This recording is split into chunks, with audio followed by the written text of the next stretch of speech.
Hey guys, welcome back to my channel. This video is a sort of bookstore vlog slash haul. I'm gonna show y'all what I got. And this is also like a haul like from the trip before. I got things from one and only Barnes and Noble. I'm gonna do books first, and that's like a combination of a few trips.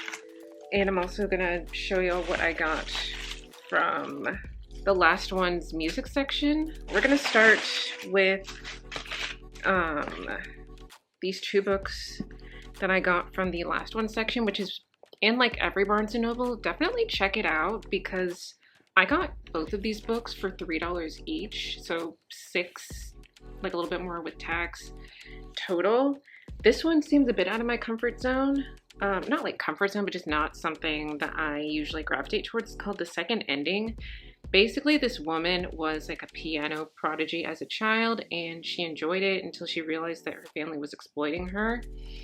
So she ran away. She took a job writing like commercial jingles, and she earns like enough money to like take care of herself. And years later, she's married with 2 daughters, and she is like steady, but she still is sort of craving that artistic part of herself, so she agrees to go on this piano competition show, and unfortunately that draws the attention of her horrible ex-husband. That means there's more stakes if she doesn't win, and then she finds her rival is a young internet sensation who is also a prodigy like her, and his demanding parents are similar to hers, and they find out they have a lot in common with this competition and such. And yeah, it sounded really interesting. I'm trying to read more fiction just because I feel like that's it. Like, I read a lot of nonfiction, but I'm also trying to read a lot of fiction just like for fun. Not that nonfiction can't be fun, but like, you know what I mean? Like, fiction's also really good for your brain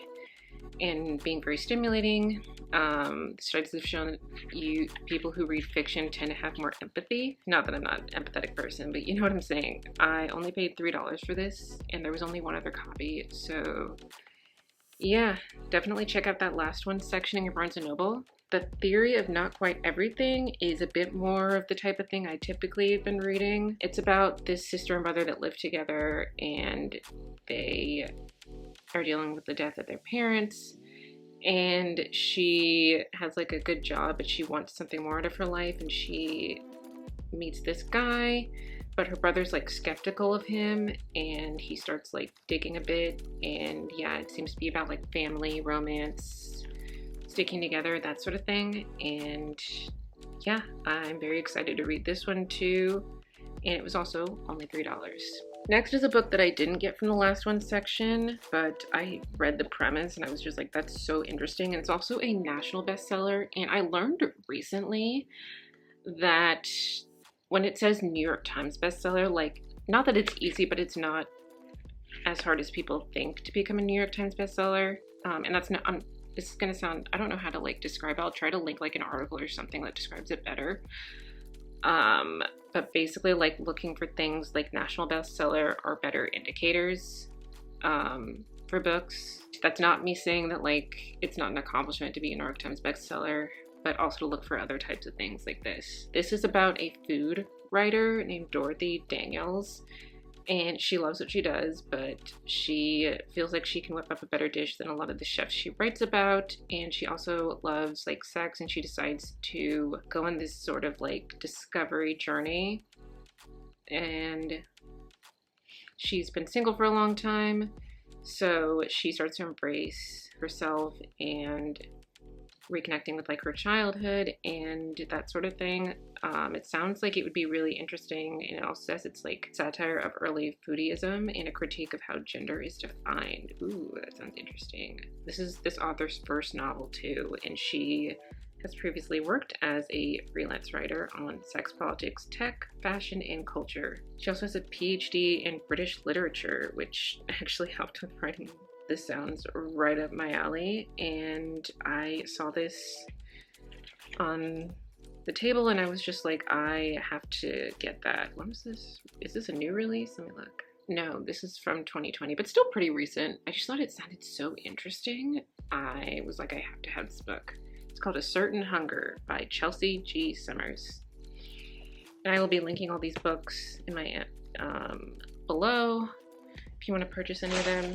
The last book is also from the last one section, and it is actually a signed edition of Constance Wu's memoir called Making a Scene. I haven't started this yet, but I love her as an actress, and I think she's like amazing and does a lot for like Asian representation.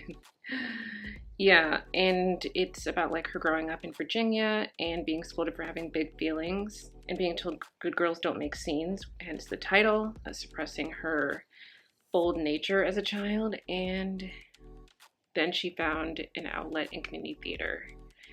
So yeah, it sounds something that's right up my alley. I love memoirs. I read several last year. And I love books like this about like overcoming adversity. It retails for $30. I got it for $10. So yeah, check that last one section in your Barnes & Noble, if I haven't said that enough already. The last thing I got is also from the last one section, and it is a vinyl of an album that I have been listening to nonstop recently, which is Humble Quest by Maren Morris. It was 50% off, which means that, which is half of $27.99. I don't know how much it is off the top of my head. I love country music, and I have been loving this album. I've been listening to it since she's actually coming to North Carolina on her tour in August, and I've been really wanting to go. I was like, I need to listen to music if I'm thinking about going, and I've been loving this album. My favorites are probably Furthest Thing, Humble Quest, background music, and yeah, I'm not just thinking about planning on getting a record player. I am so excited. I also just love the cover. This is what the back looks like, and yeah, I'm obsessed. So yeah, that's everything I've gotten from Barnes & Noble recently. Thank you so much for watching. Be sure to subscribe and check the links down below if you want to purchase anything that I mentioned. And yeah, be sure to follow, subscribe, like this video. I got a lot of great stuff planned. I've been having so much fun with y'all. And yeah, bye.